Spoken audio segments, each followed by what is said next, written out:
Hello, everyone, and welcome back to another edition of Index Office Hours. Today is the 18th of June, and this is Index Office Hours 162. If anyone is new to Index Office Hours, this is the town square where ecosystem participants come together and discuss the most important and relevant topics for indexes.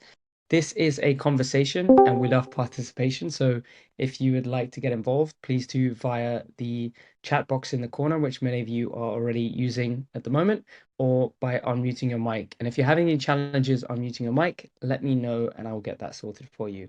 We are inching closer and closer to 169. That's going to be a special episode, which I'm looking forward to. This is a session that is going to be recorded as a reminder. So if you are concerned about privacy, please bear that in mind. And with that, let's get into today's exciting agenda. As always, we give a shout out to the latest GRT episode, and today is no different. Thank you for posting there, Juan. And this is 173 with Raul 𝗨𝗀𝗂𝗧, and he is the CEO and co-founder of IoTX and MachineFi, which is an IoTX is a decentralized blockchain platform tailored for the Internet of Things, which is a very interesting project. He talks a little bit about how he came to start the project and a bit about his background working in the deep in space, as well as how they're leveraging the graph. So if you're interested in checking out the episode, Juan has posted it. So please do check it out there. And with that, let's hand over to Anna for our regularly scheduled Repo Watch section.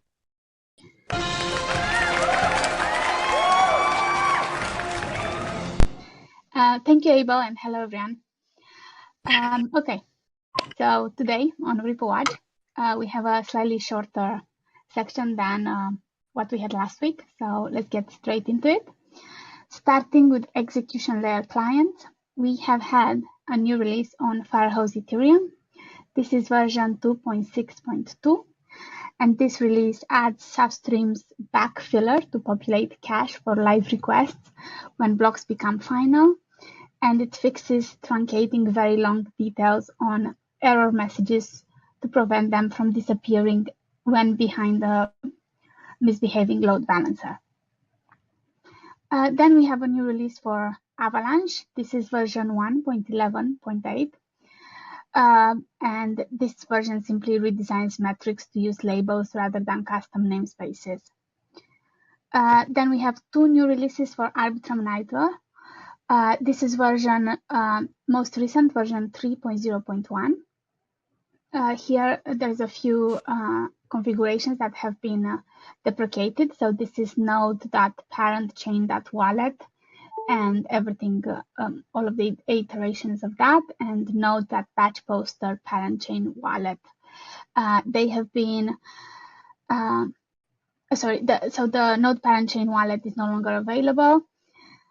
And instead now, keys for batch poster and validator must be specified with node.batchPoster and node.staker, respectively.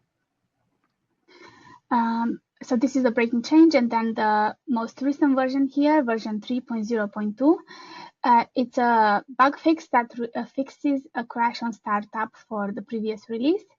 And it fixes the consensus v30 present in Docker for validators. So that's what we have on Arbitrum. Then we have nothing on consensus layer clients and nothing new on the graph stack. So very short, handing over to you, Juan. Anna. Juan! Okay, getting into protocol, what we have a few things to cover. First of all, from governance, we have two new chains which have a thread for adding support for them.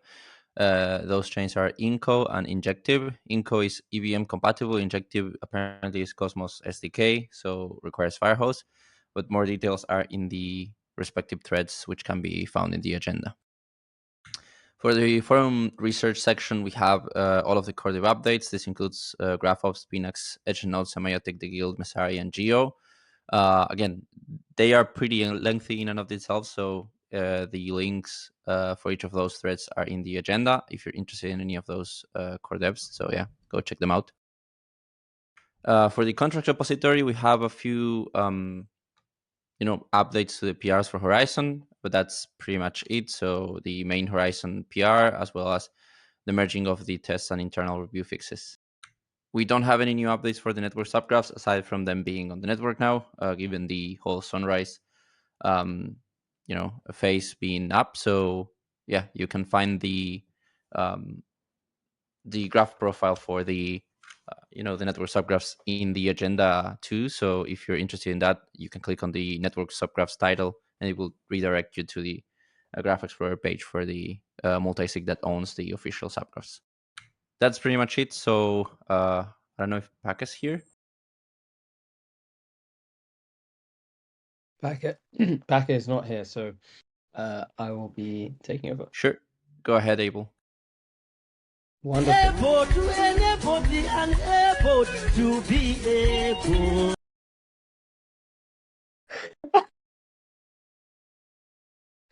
I was not expecting that.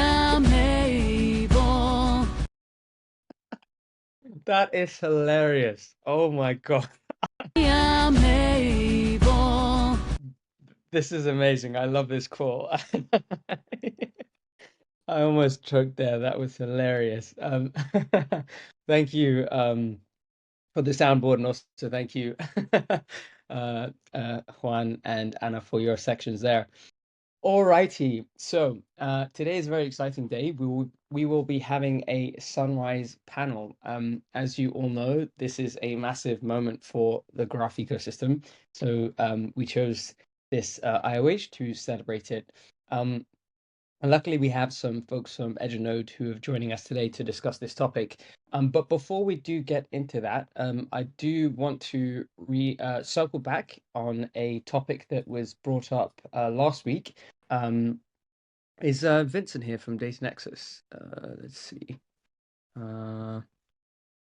Yes, he is. And I believe Payne also wanted to talk about it as well, which is just paste it here. This is what was discussed last week. Oh, there we go.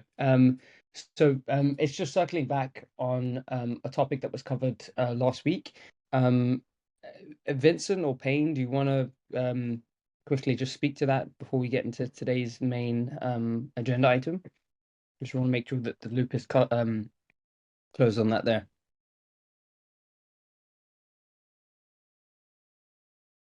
I see both Vince is typing. They are Vince Dow in the chat for sure.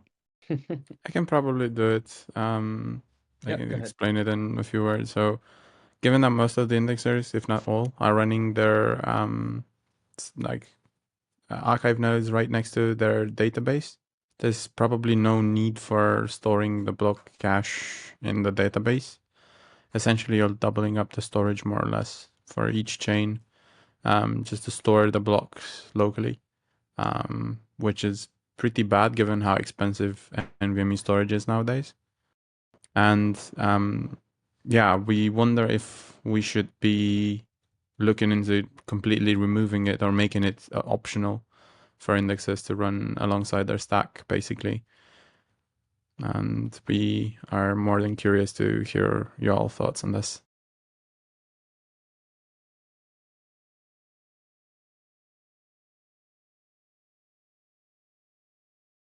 Yeah, benchmarking would be really nice.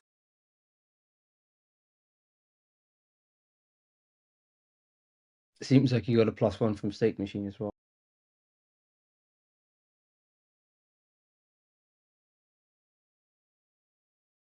Is the push to talk working now, Vincent?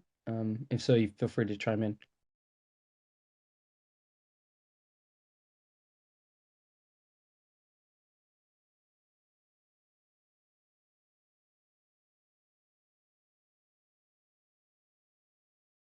Yeah, I think Payne basically said it very well.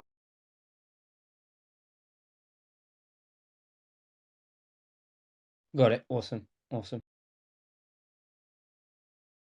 Cool. Well, anyone Yeah, have just any? like Vince says, anything to reduce size with minimal performance impact, sign me up. Yeah, like for sure.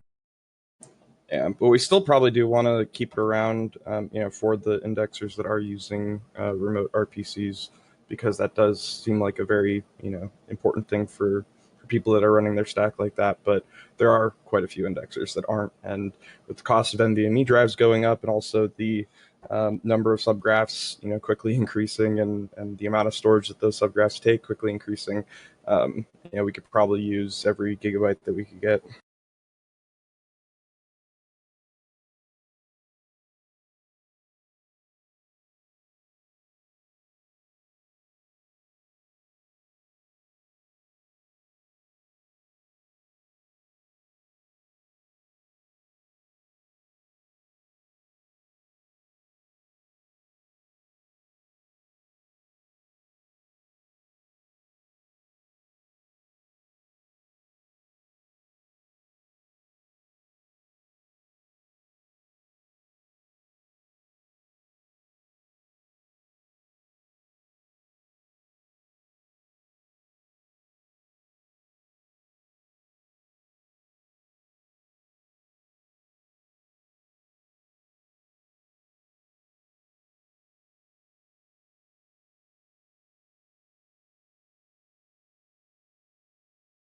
Right, I see some comments in the chat. What we'll do is we'll let the chat keep going in the corner over there. Oh, we've got a question from Vince.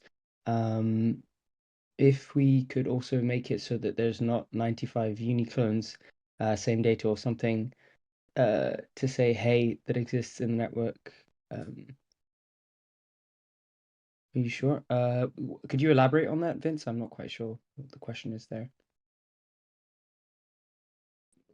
Yeah, so basically there's a lot of doubling up on subgraphs in the network where people will kind of clone a subgraph and then launch their own. And it's literally, in some cases, the exact same subgraph where it would help a lot because then indexers are indexing the same data twice or 5 times, when if we just index that one subgraph that is outputting the same data and people just using API keys, that would be fantastic. Couple of thoughts on that one is we do have some instances where they literally will republish the exact same subgraph. Yes. And when you have 3 different subgraphs that are each pointing to the same deployment, that's not so bad, because you'll just allocate to all 3 of them at once, because we do our allocations at the deployment level. But the ones that you'll see a lot of different Uniswap subgraphs where they just make minor code changes, and that's pretty hard to restrict, just because some developers may want to have just one little thing changed because they really want to rely on some data point that isn't in the core Uniswap subgraph, and we see those type of circumstances a lot. And unfortunately, we can't always control what people will decide to do with forking those types of things. I do think that having a better, hey, here's a common subgraph, especially one thing that the Builders DAO is doing is trying to make a standard for the different block subgraphs, and that way we have all of them owned by one address, and you guys don't have to sync 9 different versions of the Ethereum blocks, or God forbid the Arbitrum blocks subgraphs. But that way we can just direct everyone over to one, and it's utilizing best practices to try to use up as little storage as possible, and all that type of stuff. But having some more of these standards and directing people towards those standard subgraphs is definitely something that I think we could be better at.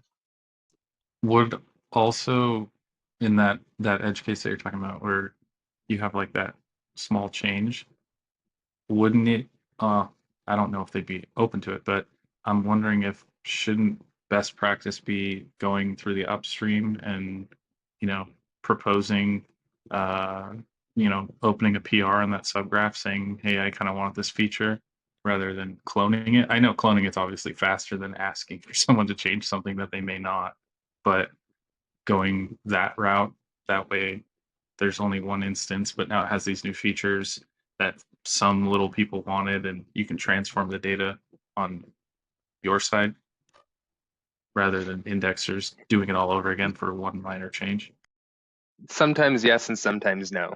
Like I know I think it's 𝗨𝘀𝗲's instance, they were wanting to calculate some of their own points based off of Uniswap data. Those points are only useful for them, so there's no way that that's going to get upstreamed. But then there's other cases where, like, the Uniswap subgraph has bugs in it, and we've found a lot of those bugs, and we've submitted some PRs on some of them, and some of them are sitting, and other people are like, hey, I'm not going to wait. I need to go redeploy this just to have my data straight. And so upstreaming them to the Uniswap Labs teams has not been as fast as we would always like it to be. But we're trying to figure out what's going to be a better pattern for keeping these maintained.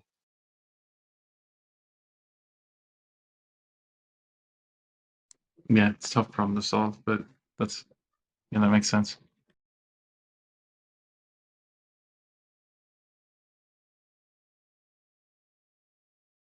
That, and as another note, those little minor changes that people want to do, that's another area that I really think that if we can get substreams to take off, that will help indexers a lot, because we could essentially just have the same data, but then just add like one little thing, and that, I feel like that would just make that thing index a lot easier.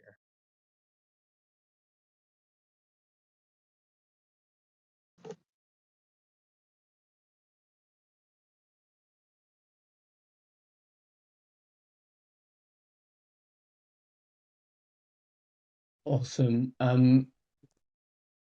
Any final comments on that topic there? See, Derek is typing.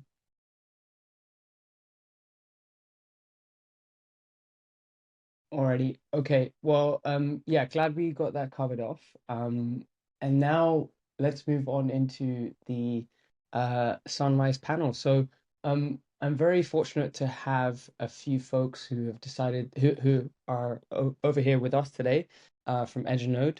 We have Marianne, Pranav, and Marcus. And they are here to talk about the Sunrise panel. So, yeah, thank you all for coming along. I guess I'll start off, and just for context, I'll be asking a few questions. We'll go back and forth. Feel free to ask questions in the chat or unmute your mic as we're speaking. And then once we get through some of the questions here, then we'll open it up to everyone, and yeah, we'll just get the conversation flowing because we want this to be as open as possible. Alrighty, so for any of you who want to take the first question, how will Sunrise impact large-scale indexing operations? So anyone have any particular thoughts that they want to share on that?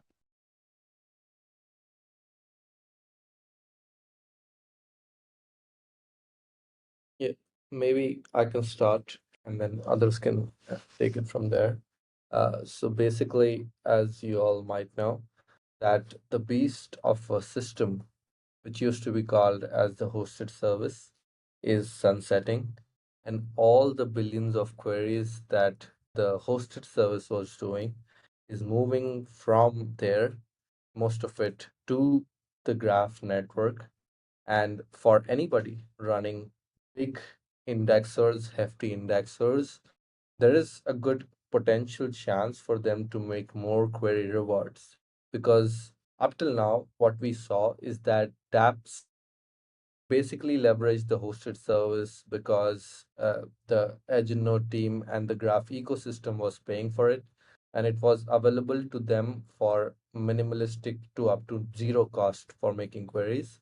But since the sunset of the hosted service, as things have moved to the network, just imagine all the queries coming on the network, like QuickSwap is a good example. It is one of the topmost dApps on the Graph network. It has been on the hosted service since 4 years. And I think 10 days ago, it shifted its traffic from the hosted service to the network. So any indexer which is large or big enough, like this question is for large or big indexers, which has enough infrastructure to support these big subgraphs, can not just will not just get indexing rewards, but will also get a good quantity, a sizable number of the query rewards possible if they are efficient enough in terms of QoS and things like that, then the rewards are going to increase because more serious and bigger subgraphs with a lot of apps, bigger dApps with a lot of queries will be coming on the network and making queries. So there is a good chance we'll see a substantial increase in the query fee rewards for indexers as the serious traffic has moved to the network.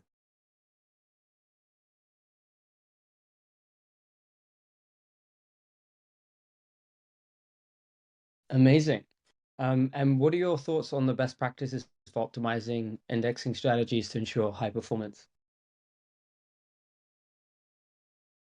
Well, I would say, indexer selection algorithm up till now, most people have been following a particular way to do it, and I think it might require, or you might want to think again of this.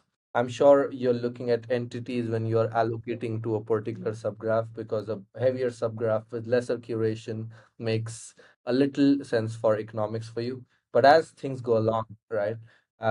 And as these serious subgraphs, which have a good size of entities but start making more queries, you might want to make certain tweaks and shifts. And you might have seen on the Explorer, we have changed the UI in such a way that you can see the number of queries a subgraph is making and not just the curation. So based on that, I would say, an indexer can make optimizations not just for on curation, but some more weightage. I think should be starting to be given to query fee rewards in the coming weeks or months. So I would say a intelligent indexer right now would be looking at both these things and accordingly making the shifts for itself.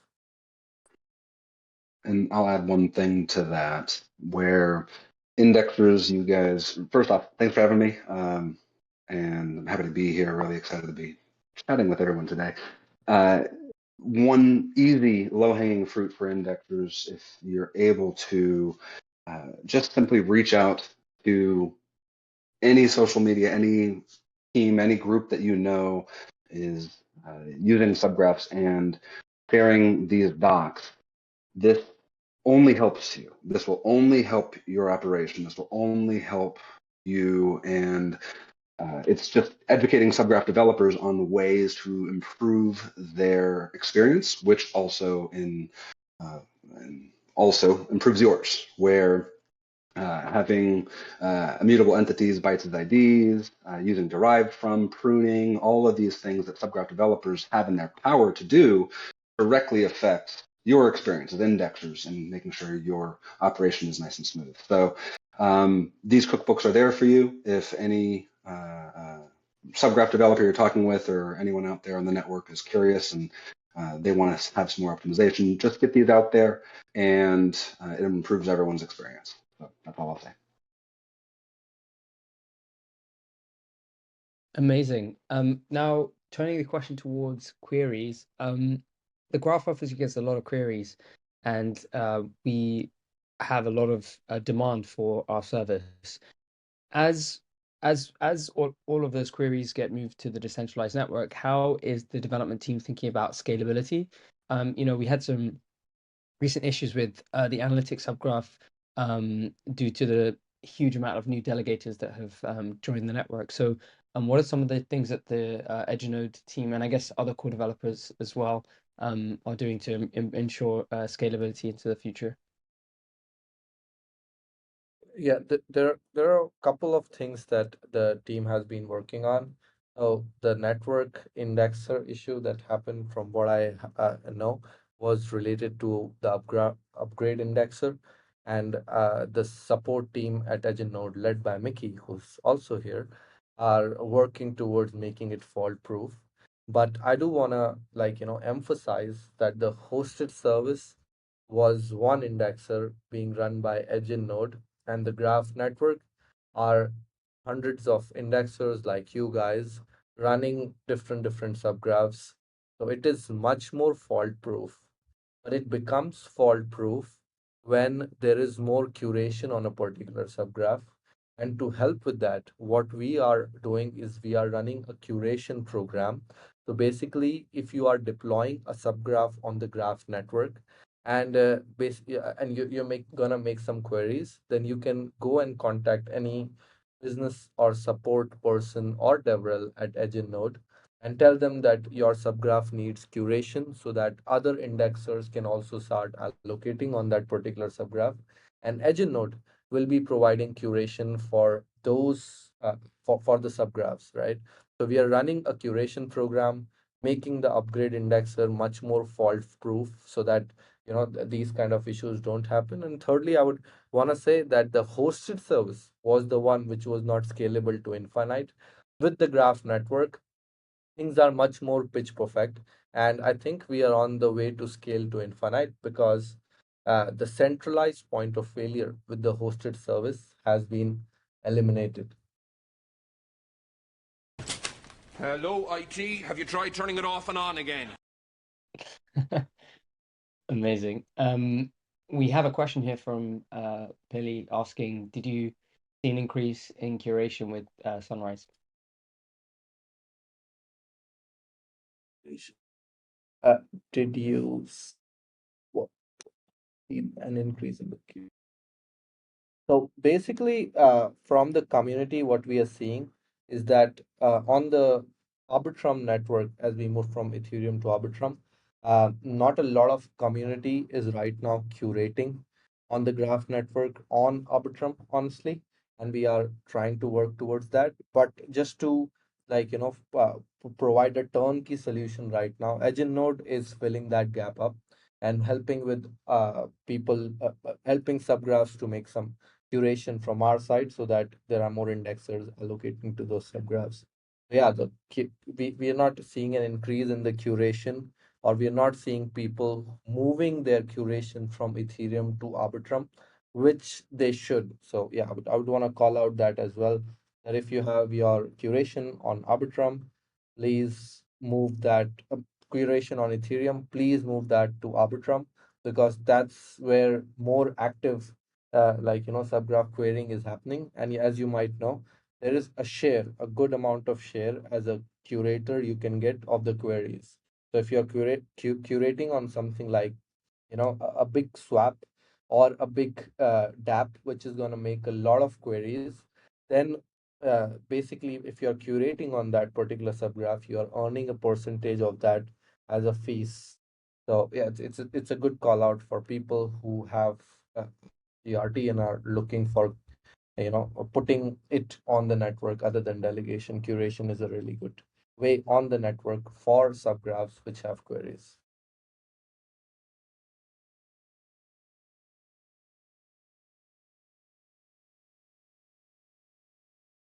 Gotcha. And Alexis just mentioned that the financial opportunities related to curation should potentially be more widely known outside of the graph circles, which is a fair point.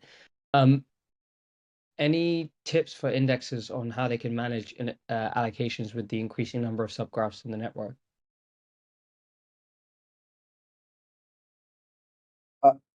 I would let other people chime in on that, but what I have seen is that more and more chains are being deployed and getting live on the network.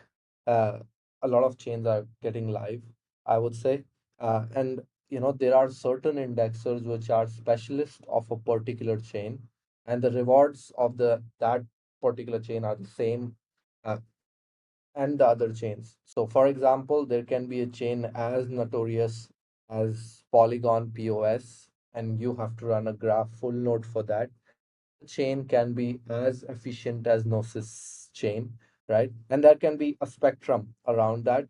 So, as an indexer, I would say as more chains are going live on the network and more are getting indexing rewards, turned on for them, an indexer could become a specialist of a particular chain, and based on his knowledge of dApps and the dApp ecosystem in that particular chain, can allocate his subgraph to that particular thing. And also the indexer can come and talk to the EdgeNode team and tell that this particular subgraph has less curation and might need more because there is more queries happening on this. We can help in a lot of ways, and an indexer can get specialist in a particular chain and make a little more rewards as more newer nuanced chains with a lot of action. For example, base are finding its way across with more rewards on the network being turned on.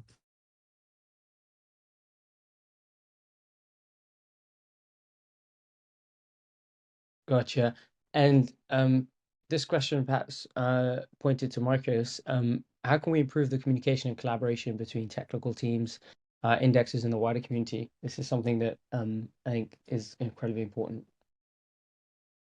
Yeah, I mean, being able to take what so many battle-tested indexers here have learned over the past years and really getting the graph network off the ground all the way to now, we're in the sunrise. We are in the sun, if you will. So it's been quite a journey. And so what I would love to do with the indexers here is just say, hey, you guys, men, women, everyone here, incredible ability and knowledge base. I'm looking forward to this next phase where right now the only option moving forward is the graph network, and that therefore will make much more visibility on you guys. You guys are going to be the stars of the show. So I'm imagining for you guys having a good way to have knowledge there of your capacity of what you guys have learned over the past few years. I'm thinking regularly about good ways to talk with the indexers that you guys are, and then talk with the internal team that I'm working with every day, and saying, okay, how can we essentially make your skills more visible to the world out there, and then also make what you do more attractive to the world out there. So I think that's going to be interesting moving forward, where now the graph network is the graph, and you as indexers are the graph and the decentralized best parts of it. So I'm looking forward to, if any indexers out there would like to talk about getting this knowledge share going and making this more attractive for the community as a whole to jump in, become an indexer, which only strengthens the network. I think that would be really, really exciting. So that's in terms of the community. And with that, I want to learn really how you guys are communicating internally a little bit. I'd like to, if any indexers out there would like to chat further, I'm going to be taking a little bit of effort and seeing what we could do about getting more of the ecosystem aware of what you guys do and more interested in what you guys do. And also outside of our ecosystem, just making your career and your job choices being an indexer really more attractive and more interesting and more just better for people to just hop in, and easier to hop in and get started. Amazing. Mark Andre says, my wish list in terms of collaboration is performance problem report must be shared with indexers so that they can fix it on their end. Edgenode is well positioned to receive these complaints, and indexers must hear them. Curious to hear your perspective on that. Yeah, I mean, this is one thing that I'm working very much with subgraph developers. That's been my point of focus for this past year and a half. And I'm curious about the indexer flow and improving your guys' experience. So yes, Marc Andre, let's chat further. If anyone wants to talk further, I'm more than happy to talk and improve you guys' experience too. Amazing. I see a few people typing, so we'll let them comment there. The follow-up question is, how do you see the role of indexes evolving as the graph ecosystem continues to grow and mature? Yeah, I mean, I think I kind of spoke to it a little bit in my answer before, but I mean, really, the graph is the indexers. I mean, yes, there's so many other different participants, but if there's not indexing, the roles aren't as potent, we'll say. So moving forward, as this ecosystem leans heavily on the indexers that are currently here, I'd like to see personally, and I'd like to see this as just more of this understanding of what you guys do as a whole. Right now, it's quite a small community, and I think that that's a powerful thing to have this in here.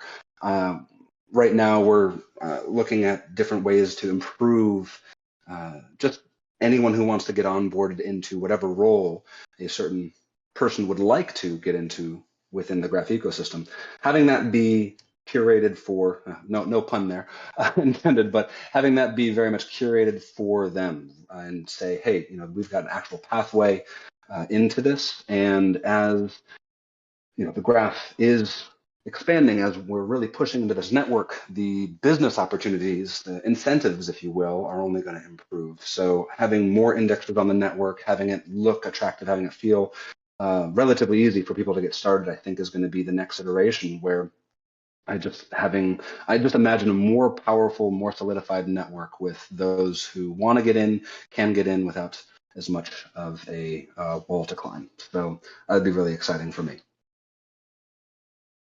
I would like to also add to what Marcus said. I basically feel that subgraphs were first of all launched on the hosted service, they moved to the network, and now the hosted service is going away. But if you think of subgraphs as a whole, they are nothing but raw data being computed by machines so that dApps could use it, right? So as of now, there are a lot of networks around the world that claim that they have different people in the community. They call them GPUs, they call them validators, different things based on the hype or whatever. And they are trying to create a compute layer for people to just deploy different models or different ways to compute a lot of things. But in my opinion, the graph network is one of the only networks which is sufficiently decentralized to position itself as one of the biggest compute networks. And one of its examples is subgraphs. As things go along and scopes widen up with semiotics vision, with streaming fast vision, with other core devs, geos vision, and things like that, in my opinion, the graph network would become a very big compute network, and indexers would play, as they are right now, even bigger role in becoming these their own siloed compute nodes, right? And eventually, I think this could power the big compute house that's required for different data services around the world. So I think the scope is widening. With Sunrise, we have proven that the network with decentralized compute engines can work. And now we want to expand the scope from subgraphs to much bigger things. And some of that is already live, and a lot of it is coming through the weeks, months, and years.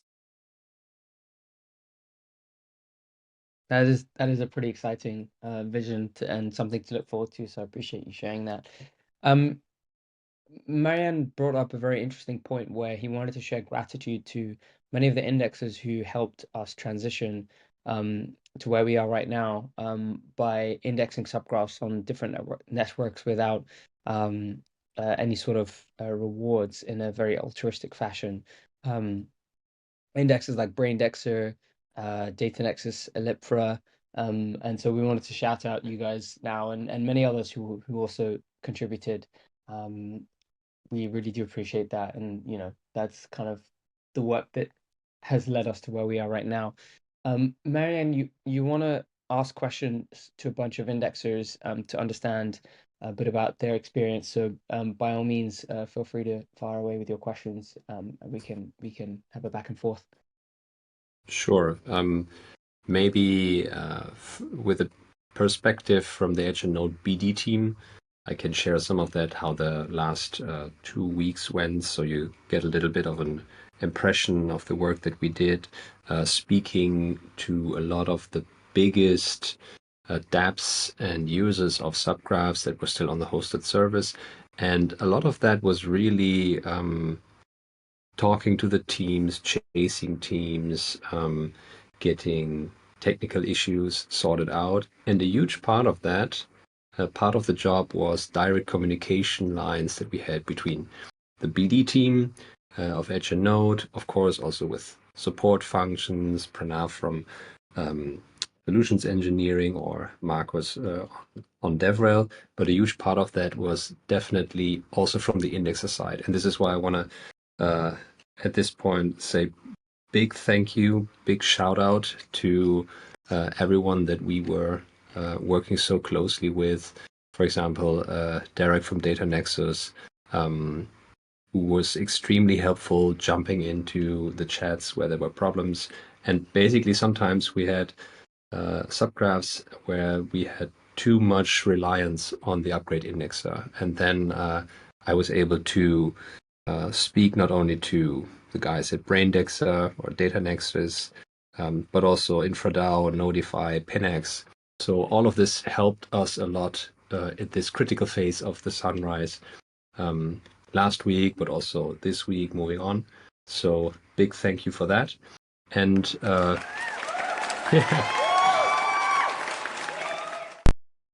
so I'm now, from a BD perspective, very interested in hearing what you noticed. Like, have you already seen substantial changes in your operations? What changed for you?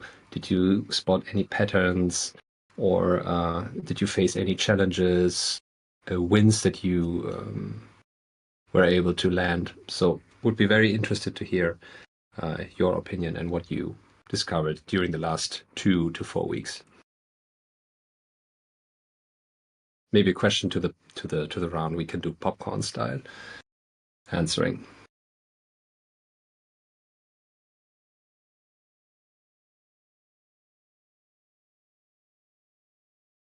Yeah, that would be great. Any particular thoughts, anyone?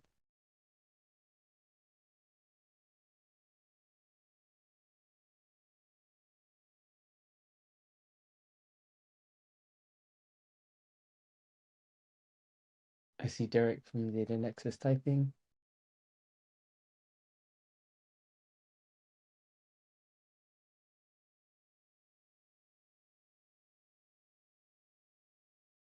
Feel free, Derek. It'd be great to start if you have any thoughts. Yeah, I mean, so leading up to the sunrise, we started looking a lot at the quality of service subgraph and just trying to identify, like, okay, where are query fees, being routed and all that type of stuff. Because for the most part, we're taking a strong majority of our stake and allocating that to optimize for indexer rewards, but it takes very little GRT to also optimize for query fees. And so you can toss 100 GRT or even 1,000 GRT in with a 10-to-1 ratio. With 100 GRT, you can claim 1,000 GRT in query fees without having any major difference there. So you can pretty easily set aside 10,000 GRT just specifically for pulling query fees.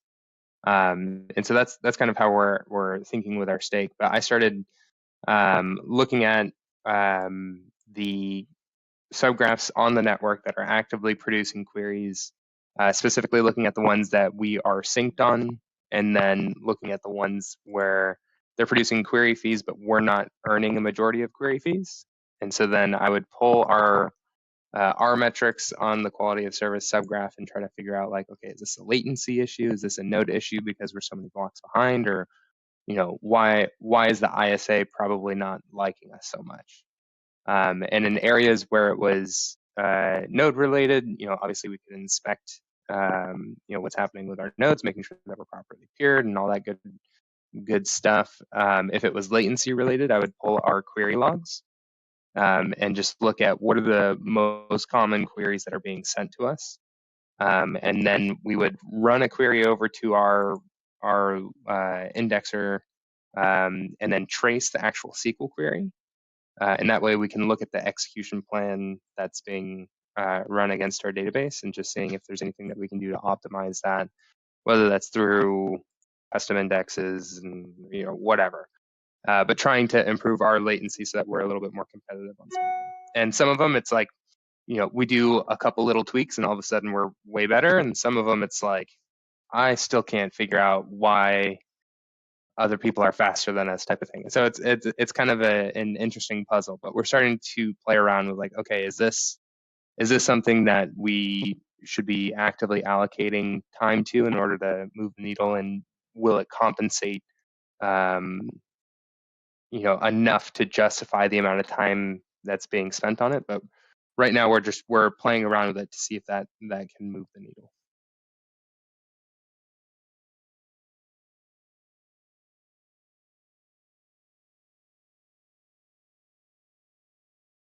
Amazing. Any thoughts on that, Marianne?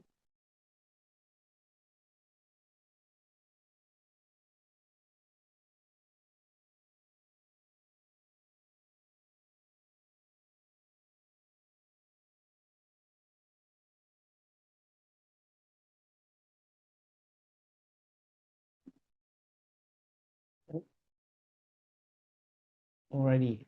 I see Mickey's typing.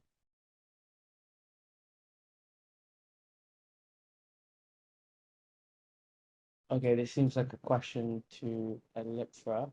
Are there any patterns in the gaps between what your internal monitoring alerting picks up on versus the performance issues and that Edge or dApps route through your through Discord? Interesting. Keen to hear your perspective there, Marc-Andre. I can see that he's typing away.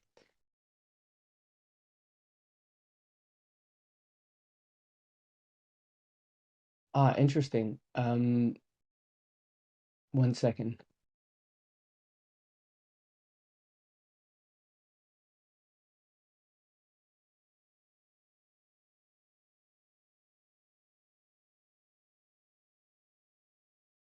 How is my audio now? Is it better or is it still decreased? Better? Okay, awesome. Thanks, guys. Thanks. It's always important to get flagged because, yeah, you never know when your audio is not the best. Cool. Any other perspectives on the questions that Marianne put out to everyone here? And also call for indexes as well to fire away with questions for the Edge team if you have any on anything really in relation to the Sunrise process.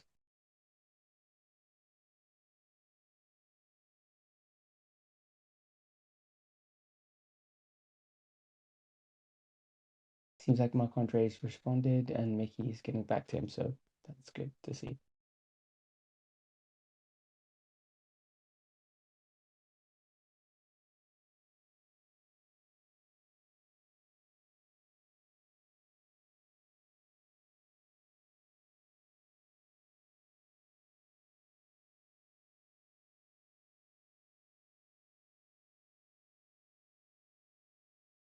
No other comments? Maybe folks from Edge would you like to wrap with any final thoughts, comments on the whole Sunrise process or things like this? Yeah, I mean, I would just like to thank all the indexers that are here as well as the indexers not here. I'm just impressed by you guys all the time and how you guys are really so important to the graph as a whole and the vision. So I'll leave it at that. Thank you for your work. Thank you for your time. Thank you for your effort.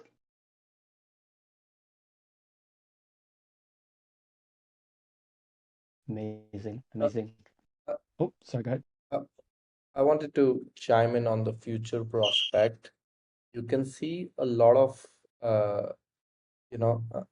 queries being moved to the network, but there might be some people still having to have the community, like basically there were a lot of third-party indexing happening, right?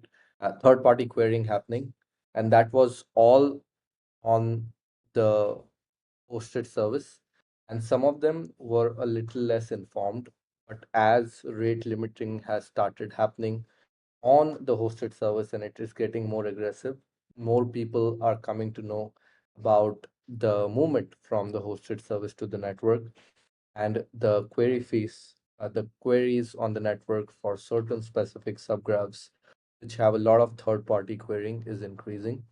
I would, suggest for everybody to keep an eye on that, and if possible, do increase a little bit more of the awareness so that we can, make this whole Sunrise a big success, as it has been already.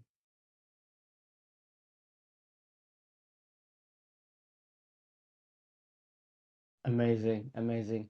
Enson asks the question, what's the next big thing what's the next big thing on the horizon the team wants to focus on? And yeah, it's definitely more chains. But if there's anything that we are unaware of from the edge node side, any big updates that you guys want to share, or things that you're looking forward to, or things that any alpha you could share from the edge node side? Two things I would want to share. One is that L1 deprecation has started happening. So the graph network was first deployed on Ethereum, you guys all know, and that deprecation has started happening. And on 28th, there will be a vote to just cut the query rewards to 0. And there are still a sizable, like N plus subgraphs which are doing more than 100K queries a month on the L1 chain. So that's also gonna move. That was a part of the Horizon thing, not that much, but it's a part. And then the second bigger thing is that, as there was a question that has the curation increased on Arbitrum, and as I said, the answer is no, because the curation community is still a little critical of this. Given this, we are escalating and accelerating the dips part of things. I'm sure you guys know about dips. If you don't, then Pablo is the best person to explain it. But with dips, the curation, the state of curation will get much better, or whatever is happening on those fronts. The dips is something in the Horizon scope that the team is focusing on much more. And soon the network will be a little even better from where it is in terms of economic standpoint for indexers to allocate on certain subgraphs which need more, given that there are more queries as well as more bigger, heftier subgraphs on the network.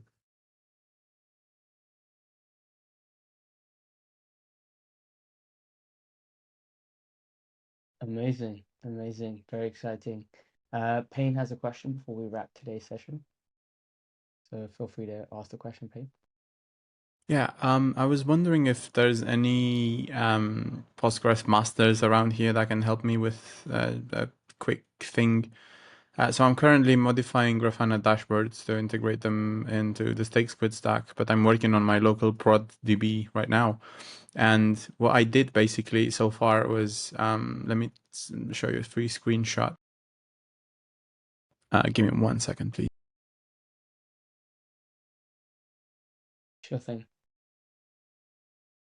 While we're waiting, Vince has put himself up for adoption to any Postgres masters. So if anyone needs a new child, then Vince is available. Lol.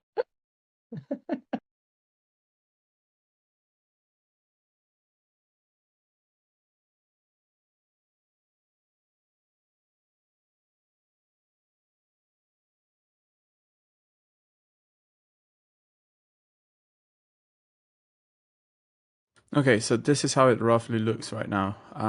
So my question is, so if you click on one of those screenshots, if you look at the indexing status overview, there's a deployment table just as you know it. But now you can click the deployment and it takes you to the indexing performance metrics with the filter based on that deployment basically. And you can immediately see how fast the subgraph is syncing and everything. Here's my question. How can I make it so that I can point, like let's say I duplicate that column with the deployment column, and like I want a link to point me to the Explorer basically with that subgraph.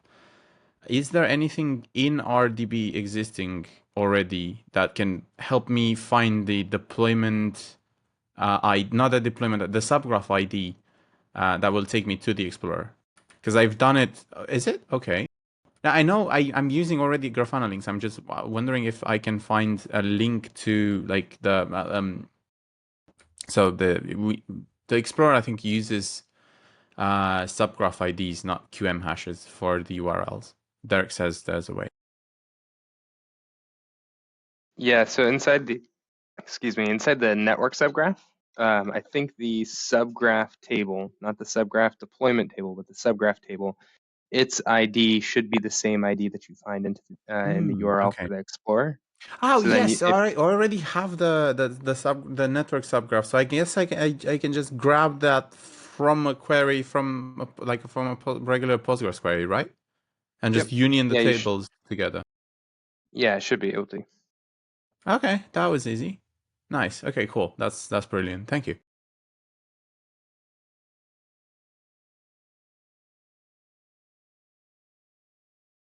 Live troubleshooting. We love it. That's great. Well, this is what IOH used to It be used to be, before yeah. you guys took it over and made it into like a present. Oh, that's hilarious. You broke up there, Payne, but I think I caught that before we took it over and made it a presentation thing. Yeah. Would people be down like would you be down for like a every once in a while just doing like a troubleshooting session? Like for anyone to bring their problems to IOH and then okay, we see a yes please in the chat. Cool. Discord censored Payne. That was funny. Okay, we're getting a lot of By the way, I'm not mad. I love you all. of course, it's all love. But would you be down? Like, would you be down for another, like maybe once a month, maybe once every 2 months, like just having a dedicated session for like troubleshooting. Anyone has any challenges, they What can. what about like I don't know, what about a separate, like not IOH, not like, let's not call it IOH, but like a separate meeting where we gather questions and we work with indexers live for an hour, figure out their issues and whatever, and not just theoretical stuff, but actual user, like yeah. Yeah, Mark, that's not ideal, I know. Yeah, I mean that sounds great, but as Mark said, that's another meeting. I mean, um, is is there what would be the opposition to, or what would be the pushback to having not to having that on IOH as opposed to a separate call?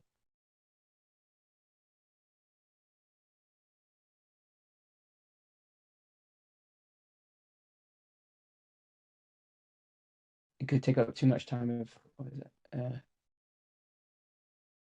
Yeah, Vince, I did the same for the like taking me to my other local dashboard, but I need to find a way to do it with the network subgraph, but that should be easy-ish, I guess. Shoot the shit. Got it. Got it. Shoot the stuff or shoot the shit? Shoot the stuff as in what I'm assuming shoot the stuff means shoot the shit, right? Yeah, okay, got it. Cool. Well, yeah, I mean, if people want to do that, we can definitely do that. Uh, so yeah, we'll try and get some sort of cadence going on that. Um, Alrighty, well, we're slightly over, so I'll take this opportunity to say thank you to each and every one of you for joining us today, and thank you to the EduNode team for coming along and sharing a bit about the sunrise process, answering questions. It's always useful to get some insight into what's going on behind the scenes. So yeah, I really do appreciate you all. Any final thoughts? Please do type in the chat. I'll just keep an eye on the chat.